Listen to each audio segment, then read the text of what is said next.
A home loss to start a very tough February. Can Wrexham handle the pressure? Welcome back to Where the Red Dragons Talk with myself, Luke, and today we've got Tony and Ed talking all things Wrexham. Ed, a tough game against a strong side. Yeah, Millwall are clearly a very good team and they're very good at defending leads. It was quite a poor game, to be fair, in terms of chances created, but yeah, I think when we were 1-0 down, I don't think Millwall even had a shot on target. So that kind of tells you a lot. But we didn't create an awful lot ourselves either until later in the game. So quite a disappointment, maybe a reality check, but we're sixth in the Championship, so it ain't all bad. No, definitely. There's not been many losses this season, Tony, is there? It's been quite consistent, quite a few draws, etc. Was it a shock to lose the game? I said last week, home form has been slightly off, and we needed the win just to put a bit of pressure off, and we didn't get it. I think what Millwall did to Wrexham is what Wrexham have done for the last 4 years to other teams, where we probably haven't been that pretty on the eye away from home, but they did a professional job. It was a classic away performance, and it was up to the home team, us, to answer the questions, and we had no answers really. We just couldn't. It's one of those games, chalk it off and go again. But it was frustrating, especially being at home. We've set a standard at home, but like I touched on it last week, dropping some points at home lately. Don't know why that is, but we just got to keep going. We're sick still. Yeah. That's the main thing to take from it, isn't it? You can't let a single game derail your season. You kind of just got to go, right, weren't at the races. See what I did there, and then go on to the next game. There was a few chances though, Ed, especially later on in the game. Sam Smith, he had two very, very good chances. Was you expecting to take one of them away? He's been in really good goal scoring form, hasn't he? He's been fantastic, coming in for more, especially recently, has been absolutely unbelievable, to be fair. The first one I think was quite hard when he chested it down quite well, but it was quite a hard one to take. So maybe not so much that one, but certainly the second one, he's clean through, a little bit of an angle, but it's a one-on-one. And it did get me thinking a little bit of, do we lack that natural goal scorer? Ever since Mullin, we've never really had someone, maybe it's something that's lacking, that's going to bang you 20 goals this season in. I don't think we've really got it. We've had signings like Hardy, who we thought maybe could be that person. It's not worked out for him. File maybe last season, but it didn't work out for him. Maybe it is a little gap that's missing in the team. Yeah. I think Kiefer Moore could be that player, but he has the injuries, doesn't he? I think that's the only thing with him. Was it a surprise to see Kiefer Moore and Smith on the pitch at the same time, Tony? Do you think it worked? Is that something you want to see going forward? I want to see more of it. I want to see them starting together because they're two different strikers. This is the first season out of 5 where Phil Parkinson plays one striker, not two. I don't want to criticise him too much because we're 6th in the Championship in February, so he's clearly doing something right. But he's played Mullin, Palmer and Lee, most commonly in his time at Wrexham. So I'd love to see Smith more in City Pick, Rathbone, Windass, Broadhead behind. Just for at home, listen, if you go to Middlesbrough, Ipswich, you get 0-0, it's great. But at home, you just want to sometimes hit the handbrake off. Play 2 strikers at home. So I want to see Smith and Moore together because Smith's more like the Mullin, where you'll run a lot, get in the channels. Moore would be like the Palmer, who's the taller guy, knocked down. I would like to see them two together rather than just when you need a goal at the end of the game. Start the game together. Let's see how we get on. Yeah, definitely. You don't see much of that though anymore, do you? The tall man, the little man up top. I'll bring it back. I'm old school. I like 4-4-2, big smart. No messing around. You know where you are with that. Yeah, no, I see what you're saying. We've said it a few times then, haven't we? That could we see them both together? Could they work together? I think it's like Tony said, it's definitely possible. Yeah, it's definitely possible. It's just that change of system, isn't it? But I agree there with what Tony was saying. We've had it would be similar to a Palmer Mullin front two, absolutely. But it would change. It would take that little tweak of the system, to be fair. So I don't know whether Parky would go for that at the moment. I'm not quite sure. Yeah, that's fair enough. The game started off a really difficult month for Wrexham. There's some tough games coming up. 2 games against Ipswich, then travelling up the racecourse. There's going to be some tough games coming up, Tony. What do you expect from the rest of the month? Are you kind of looking at right? Still being in the top 6 come the end of February. We've done a good job. Yeah, Bristol City away in the middle of the week is going to be difficult. Portsmouth at home. I mean, you're looking at, no disrespect to Portsmouth, if you're out of form at home, you want someone down the bottom. And then Charlton away, which won't be easy. I know they're down the bottom, so it's a tough month. But what I'll say, if we were to drop to 8th or 9th, let's just calm it down. It's still February, you know. It is a tough month, but isn't every game tough at this level? If you looked, Derby went to Bristol City, didn't they? From Bristol City went to Hull, who were on form. Hull lost to Bristol City. The Championship, isn't it? Mental. So it's a roller coaster from day one. Yeah, that's why we love it. We love that. Yeah, what a brilliant league. Ed, are you fearing February, or do you think, similar to Tony, there's a few games in there that you kind of go, right, Pompey, Charlton, maybe that we can pick up 3 points?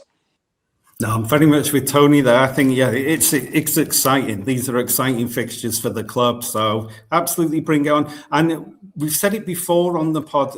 I don't think there's been any teams that really have thought, oh my goodness, I really, really fear this opposition. You know, we lost against Millwall, but it was definitely a winnable game. And most of the times when we have lost, it's been more looking at Wrexham. What could Wrexham have done better? There's nobody that's blown me away this season. Not even Coventry. There hasn't been a team yet. So I think all the fixtures are winnable. Love it. I love the attitude. Bring it to us, and yeah, we'll deal with it. Yeah, I love it. Right, I'll ask you first, Ed. Ipswich coming up in the cup. Firstly, I want to know whether the cup's important to you. Would you like to have a little cup run? Do you think it might derail the league? I mean, you've got strength in depth 100% within the squad, so maybe a cup run would be good. What do you expect from the game, and what's your score prediction? I think, yeah, I'd love a cup run, and I think it's good for confidence. I know people see it as a distraction of more games, but on the back of beating Nottingham Forest, it would be great to carry on this run. It'll be a tough game. It's always interesting in the FA Cup to see what both teams do in terms of rotation of squad. So until you've seen the lineup, it can be quite difficult to predict. But we're at home. We need to bounce back. So hopefully we'll carry on exactly what happened against Forest and get a win. I'll go for the 2-1 Wrexham. 2-1 Wrexham. Nice one. Tony, do you follow in Ed? Is the cup special to you? Do you love the FA Cup? That's something that you want to see Wrexham go far in? We were known for giant killings and cut runs. Funny now, we're sort of the giants, but no, we're due a good run. Someone asked me a question yesterday, and I'll ask it to you two, and if anyone's watching, can put it on the comments, that would you rather win the cup game or the league game? And I said the cup game, because the league will be fine in the league, but the cup, you only get one chance and you're out. So I would probably prefer to win the cup game. There'll be changes. But the thing is, I can't speak for Ipswich, but Wrexham, if you make 5 changes, it could be strong. Broadhead and Windass didn't start, they could play. Do you know what I mean? I'm not talking kids who are going to come in the team, so we'll make changes, but it'll be with a view to still winning the match. But to me, if I had to pick one, it'd be the cup match. Okay. Ed, what would you prefer? The league game and the cup game? What one would you prefer to win? I'm going to go for the league game, actually, Tony. Only because with 6, it's so tight. There's 15 games left. I know exactly what you're saying. If we lose in the league or draw in the league, there's plenty of time to pick things back and get back. And the cup, we'd be out straight away. But if you just say you've only got to win one, I'm going for the league. I'd be interested what Ipswich fans thought as well, because they're very close to the automatic places. Yeah, we'll get in the comments. We shall see. Right, well, coming up is also Valentine's Day, and I want to ask both of you: is there any players that you have fallen in love with? I mean, they always say don't fall in love with a lone player, so maybe it could be a lone player, or is it someone the past or present that you hold close to you? Tony, I'll ask you first, please, mate. So it doesn't play anymore, but I'll go tell you one of my first favourite players. I was only 15, I think, at the time. We had a Spaniard called Juan Ugarte. I was only 15, and he only played like a season for us, I think, season and a half. He just scored so many goals, and I bloody loved that guy. he scored on his debut away at Chester in the Football League Trophy. He only scored away, I think. He scored 1 at home. He scored 5 at Hartlepool, I think. 3 here, 4 there. So as a 15-year-old, I just thought goal scorers like are popular, aren't they? Especially with younger people. And he was my first favourite player, Wanyagate, and my buddy loved him. He just was brilliant. That was my first ever favourite player, so I'd say him. Bit of a left field one. A lot of new fans won't know of, but Google it, Wanyagate. I like that. That's a good one. Was there many sort of players from abroad coming to Wrexham at that time, Tony, or was he sort of seen as a bit of an out player? We had 3 Trinidadians. Dennis Lawrence actually played in the World Cup. Carlos Edwards played for Ipswich. He still works for Ipswich. He's another one. So I think there's a couple in there, but then 3 Trinidadians. Hector Sam as well. Don't forget the one Hector Sam. But the 3 Trinidadians were the big foreign players we had, but I don't think we had that many. Okay. Ed, what about you? Is there anyone from the past in the? I absolutely loved Wanyagate, so I'm definitely with Tony on Wanyagate. We used to have a player called Valentine, actually. Ryan Valentine, he was a decent left back, I think he was, or right back. Yeah. He was a full back, yeah, Tony. If I had to pick from the past, Gary Bennett was a scorer. He was my first. He was absolutely unbelievable. And he was someone who was really, I think maybe I used him for the letter G or B in the past podcast, but someone who was one with the fans. Of the current squad, I think Windass he's just such a cool player. I think he can find the balls that a lot of players can't do. So Windass, and his lack of goal celebration can be quite funny. I know it riles people up at times, but I find it quite funny that he'll score a goal and he'll just walk back to the halfway line like nothing's happened. Like it. Two very good ones. Then we're on, as you mentioned, Ed. We go through the A to Z on this podcast, and we're up to the letter P. Ed, I'll ask you first, please. Who do you have, or what do you have for the letter P for Wrexham? Yeah, so the letter P were very famous for knocking Arsenal out of the FA Cup in '92, but in 1984 we beat FC Porto, which was a massive giant killing. We used to qualify for Europe through the Welsh Cup, so it was in the Cup Winners' Cup. We won the first. It used to be 2-legged. Won the first game in Wrexham 1-0. Went to Porto 3-0 down after half an hour. It was back in the days where away goals counted double. We brought 2 back just before half-time, so it's 3-3 half-time.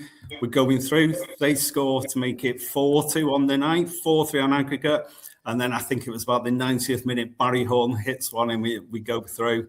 But an incredible giant killing. Brilliant. That's a really good one. Tony, if you go for the letter P, please, mate. Yeah, I could go the obvious ones, Paul Mullin or Phil Parkinson, but I'm not. I'm going to go pre-takeover, and we had a left-back called Phil Hardy. Over 400 games for Wrexham. You ask any Wrexham fan of a certain age, they love Phil Hardy. Good solid left-back for Wrexham. You can tell someone's good when even like 20, 30 years later, people still remember their names. So I'll go Phil Hardy. That's a good one. To play that many times as well, that many appearances. Yeah, that's good. Like it. 2 very good ones, boys. Well, we are finishing on tweet of the week, as we always do, and it's referring to the game just gone. I want to get your boys' take on it. It's a tweet from a Wrexham fan, and it's the team looked tired, fatigued, no energy. Do you feel like that played a part, and would you like to see a bit more rotation, Ed, in the team in the cup game against Ipswich and in the league? I didn't really think fatigue was. I mean, if Sam Smith equalises, we're 1-1, who knows? Maybe we go on to win it. I don't think fatigue. And rotation, I think Parkinson's rotating the squad a lot. We all have our opinions on who's the strongest 11. But again, I think people were surprised to see Rathbone and O'Brien starting on Saturday. So for me, we're a team normally that finishes games really strongly. I didn't think we looked that tired. We've got a little break before the Ipswich game. So fatigue for me is not a massive issue. Yeah, I agree. The rotation, I think Parky's dealt with really, really well. What do you think, Tony? Do you think that had anything to do with it, or do you think it was just one of them games? No, he rotates. If you look at the late goals we've scored, there've been people off the bench and stuff like. No, I don't think it was fatigue. I think Millwall just did a proper job on us yesterday. And Sam Smith had a couple of chances at the end. Like Ed said, if one of them goes in, game's difference. No, it's not fatigue. Maybe the question we said earlier about the two up fronts, but in terms of individual personnel, I think no. Sometimes you've got to hold your hands up and say they did a number on you and you move on. I don't think fatigue. No, I think if anything, you could argue he changes too much at times. But no, I'm pretty content. Yeah, good attitude. Good attitude to have. I think it's one of them games, and you move on to the next one. Thank you, boys, for a great conversation as always. Thank you, everybody, for watching at home. Please like and subscribe. And as Tony said, please get involved in the comments below. What Ipswich game would you prefer to win, the Cup or the League?